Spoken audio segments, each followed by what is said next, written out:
And the Buddha said, Jivaka, those who speak thus do not say what has been said by me, but misrepresent me with what is untrue and contrary to fact.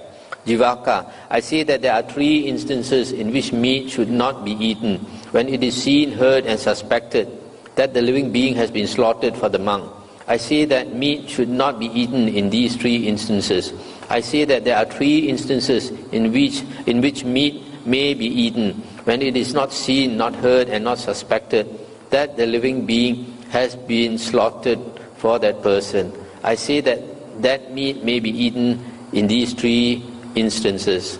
I stop here for a moment. So here, concerning meat eating, the Buddha has these 2 conditions, these 2 sets of conditions.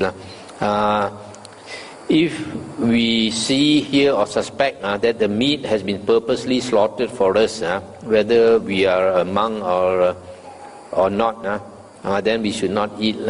But if we know that the meat,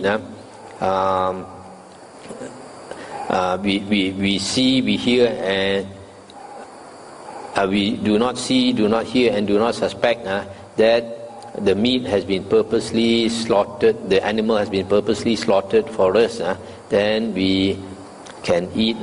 In other words, if we, for a layperson goes to the market to buy meat, if it's already slaughtered, you can buy. It is permissible to eat. But if it's alive, you cannot order that animal to be slaughtered for you. For example, you cannot choose chicken to be slaughtered, or go into a restaurant that has live fish, and then you select a fish to be slaughtered for you. That is also not permissible.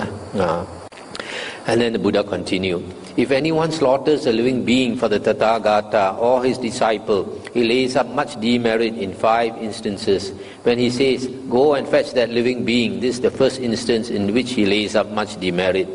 When that living being experiences pain and grief on being led along with a neck halter, this is the second instance in which he lays up much demerit. When he says, go and slaughter that living being, this is the third instance in which he lays up much demerit.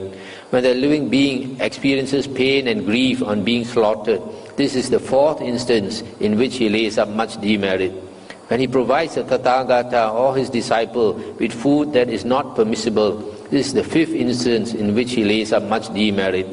Anyone who slaughters a living being for the Tathagata or his disciple lays up much demerit in these 5 instances. When this was said, Jivaka Kumarabacha said to the Blessed One, it is wonderful, Venerable Sir, it is marvelous. The monks sustain themselves with permissible food. The monks sustain themselves with blameless food. Magnificent, Venerable Sir, magnificent, Venerable Sir. From today, let the Blessed One remember me as a lay follower who has gone to him for refuge for life. That's the end of the sutta here.